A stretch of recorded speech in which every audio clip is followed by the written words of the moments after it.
inviter M. Ladislas Polski à intervenir et nous présenter le développement et le rôle des maisons de santé en région Provence-Alpes-Côte d'Azur. Donc, M. Ladislas Polski, vous êtes conseiller régional délégué aux maisons régionales de santé, c'est ça? MRS, voilà, avec tous les sigles.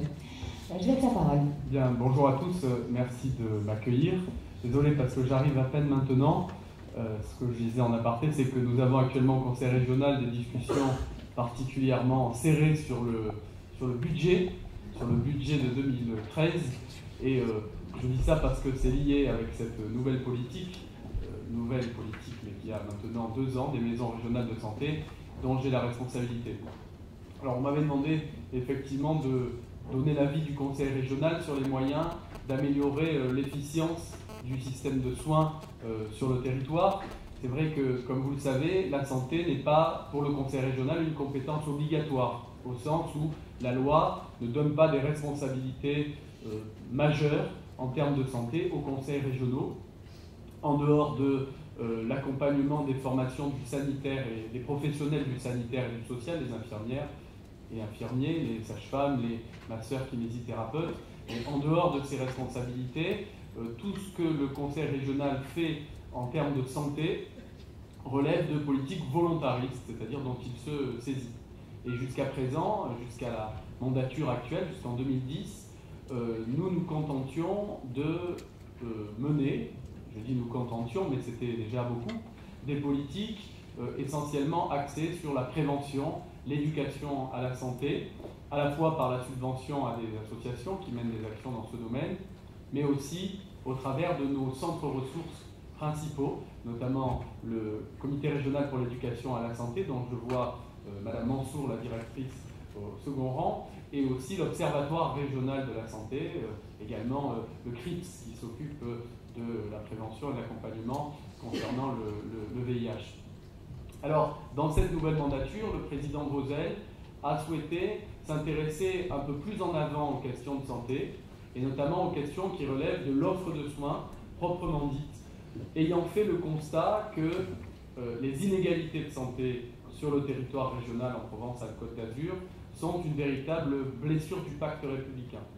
Et le président Vauzel, qui a mené à la fois sa campagne électorale, mais aussi son action sur le thème de la défense du modèle républicain, a considéré qu'on ne pouvait pas s'intéresser à la défense du modèle républicain, du pacte social de notre pays, et ne pas s'intéresser un peu plus en avant à la question de l'offre de soins sur le territoire et aux inégalités d'accès aux soins sur le territoire régional. Parce que, vu de Paris, souvent, on nous dit que chez vous, vous n'êtes pas les plus mal pourvus en matière d'offre de soins en région Provence-Alpes-Côte d'Azur. C'est vrai que tout le monde a en tête le littoral de notre région. Mais quand on y regarde de plus près, et vous le savez tous aussi bien que moi, je pense, les contrastes sont extrêmement importants dans notre région Provence-Alpes-Côte d'Azur. Donc, non seulement, évidemment, entre les villes et l'arrière-pays, entre le littoral et le moyen et le haut pays, mais aussi au sein même des grandes métropoles du littoral, entre les différents quartiers. Entre, de dire les beaux quartiers, dont nous ne sommes pas très loin aujourd'hui, où rutilent les plaques dorées des spécialistes, souvent installés en secteur 2, c'est un sujet particulièrement d'actualité, mais dont il semble que nous soyons en passe de trouver des perspectives d'avenir. Donc entre ces quartiers et puis les quartiers les plus défavorisés des villes, où nos concitoyens ont souvent beaucoup de difficultés à avoir accès à des professionnels, notamment des spécialistes, eh bien les contrastes sont très importants. Alors nous avons voulu nous intéresser à ces questions-là, d'abord très modestement, au regard de la faiblesse de nos compétences attribuées par la loi, comme je le disais, mais nous avons procédé par étapes et nous avons d'abord consulté largement, donc évidemment les centres ressources que j'évoquais, l'ensemble des partenaires institutionnels, des experts, des collectivités territoriales concernées par le domaine de la santé, et puis bien entendu l'Agence régionale de santé, ici représentée, et avec qui j'étais encore ce matin, dans les locaux de laquelle j'étais encore ce matin avec son directeur général adjoint. Et à l'époque, ça n'était pas une évidence de trouver des convergences entre l'Agence régionale de santé, chargée d'appliquer la politique d'un gouvernement qui n'était pas en phase avec les orientations de l'exécutif régional. Et nous, eh bien, malgré tout, nous avons réussi à trouver un intérêt général, à dégager des considérations d'intérêt général. Et nous avons réussi à mettre en place un appel à projet maison régionale de santé, parallèlement à l'État et l'Agence régionale de santé qui, elles, mettaient en application les maisons de santé pluriprofessionnelles, les maisons de santé pluridisciplinaires.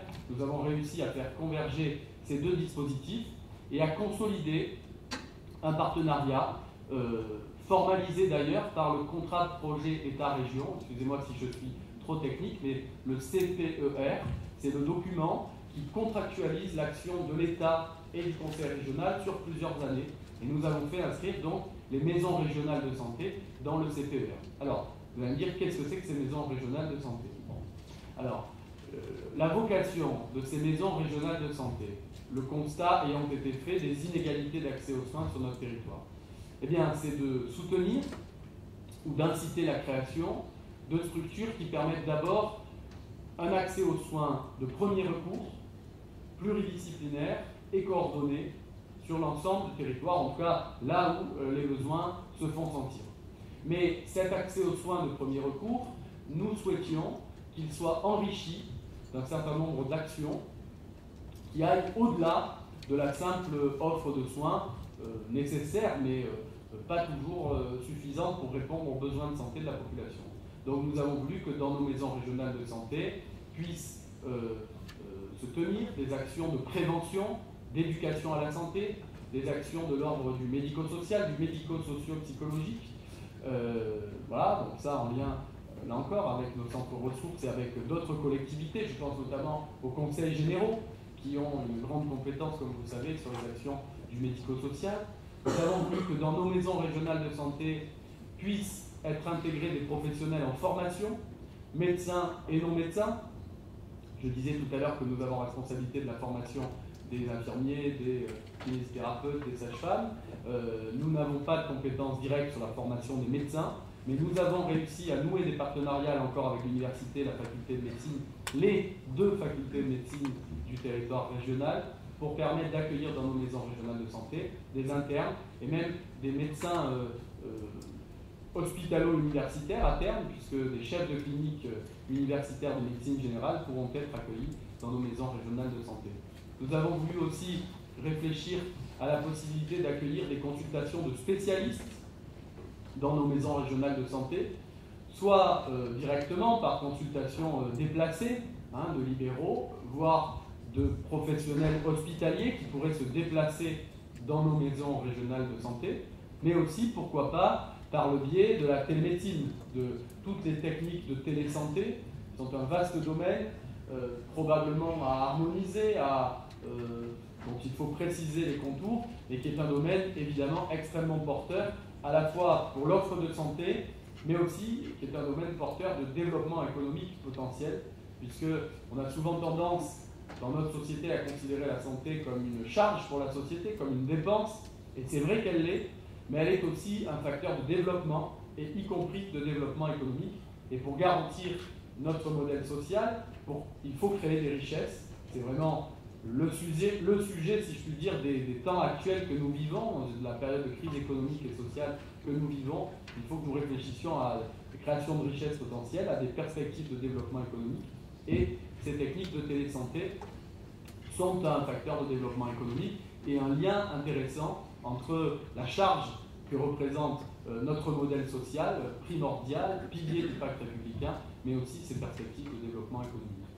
Et puis, d'autres actions sont à expérimenter, et nous avons bon espoir de pouvoir les expérimenter rapidement dans les mois qui viennent, notamment de nouveaux modes de rémunération pour les professionnels, puisque aujourd'hui, vous le savez, la médecine générale est essentiellement marquée par le paiement à l'acte, dont on peut penser qu'il pourrait être dépassé par des rémunérations complémentaires, des rémunérations forfaitaires qui viendraient en renforcement du paiement à l'acte pour rémunérer des actions de prévention et de coordination qui ont lieu dans nos maisons régionales de santé. Il faut aussi que je dise, puisque c'est le lieu et le moment de le dire, que nous avons inscrit dans notre appel à projet, parmi la dizaine d'items fondamentaux, le fait que les associations de patients en tout cas les usagers de nos maisons régionales de santé, soient associés au plus près dans la constitution des projets de maisons régionales de santé et dans la gouvernance de ces maisons régionales de santé. Et je pense notamment à une de nos maisons régionales emblématiques, à Roquebillière, dans l'arrière-pays niçois, où une association d'usagers est vraiment au cœur du dispositif de construction de cette maison régionale de santé. Je cite celui-là peut-être aussi parce que moi je suis originaire des Alpes-Maritimes, mais j'étais par exemple ce matin avec les représentants donc, à l'ARS, avec les représentants du Conseil général, de la ville de Marseille, notamment, pour réfléchir à la création d'une maison régionale de santé dans les quartiers nord de Marseille. Je dis ça pour dire que vraiment notre dispositif s'appuie sur deux pieds, à la fois évidemment la désertification médicale des zones régionales de santé pour s'installer sur les territoires, des professionnels libéraux. Alors il y a le fait qu'on n'en forme pas assez, c'est en train de changer parce que le numerus clausus a considérablement augmenté. Il y a le fait que même les médecins formés rechignent à s'installer en libéral, mais une des raisons principales pour lesquelles les médecins rechignent à s'installer, c'est la peur de l'isolement. Aujourd'hui, je crois qu'il faut faire le deuil du médecin libéral installé ad vitam aeternam sur un territoire, Corvéa de la Merci jusqu'à pas d'heure. Voilà, il faut malheureusement faire le deuil de ce modèle-là, mais ça ne veut pas dire que l'offre de soins doit reculer. Bien au contraire, il nous faut trouver d'autres perspectives. Et je crois que la peur de l'isolement est vraiment le facteur fondamental sur lequel nous devons agir pour inciter les professionnels à s'installer. Et donc ces maisons de santé pluridisciplinaires qui permettent un exercice groupé, qui rappelle aux jeunes professionnels celui qu'ils ont connu dans la pratique hospitalière, qui les met dans le bain et en lien permanent avec les nouvelles générations par la présence de professionnels en formation, eh bien c'est probablement un des piliers de la médecine, de l'exercice de la médecine et de l'exercice de l'ensemble des professionnels de santé de demain. C'est en tout cas, et j'étais content de l'entendre il y a quelques jours dans notre région, à Nice, ce qu'a réaffirmé le président de la République lui-même, qui a confirmé les orientations qui étaient les siennes. Parce que vous savez que dans ses 60 engagements, il promettait de diffuser des pôles de santé de proximité, affirmant qu'aucun de nos concitoyens ne doit vivre, résider à plus de 30 minutes d'un pôle de santé de proximité. Eh bien, nos maisons régionales de santé, je crois, ont vocation à être des préfigurateurs de ces pôles de santé de proximité que nous allons mettre en place, que le ministère de la Santé va mettre en place. Voilà, donc excusez-moi d'avoir été trop long. Je crois que les patients, mais au-delà des patients, les usagers, parce que le CIS que j'ai suivi depuis ses débuts, si j'ose dire, va bien au-delà de ce qu'étaient des associations de patients. Il réunit un grand nombre d'acteurs pour participer à l'émergence d'un acteur de poids, les usagers, qui a cet acteur toute sa place à tous les niveaux du système de santé. Et ça encore, le président de la République l'a rappelé dans son discours samedi dernier. Donc, merci de votre écoute et puis au travail, parce que nous avons beaucoup de boulot pour faciliter l'accès aux soins de nos concitoyens partout sur le territoire. Merci.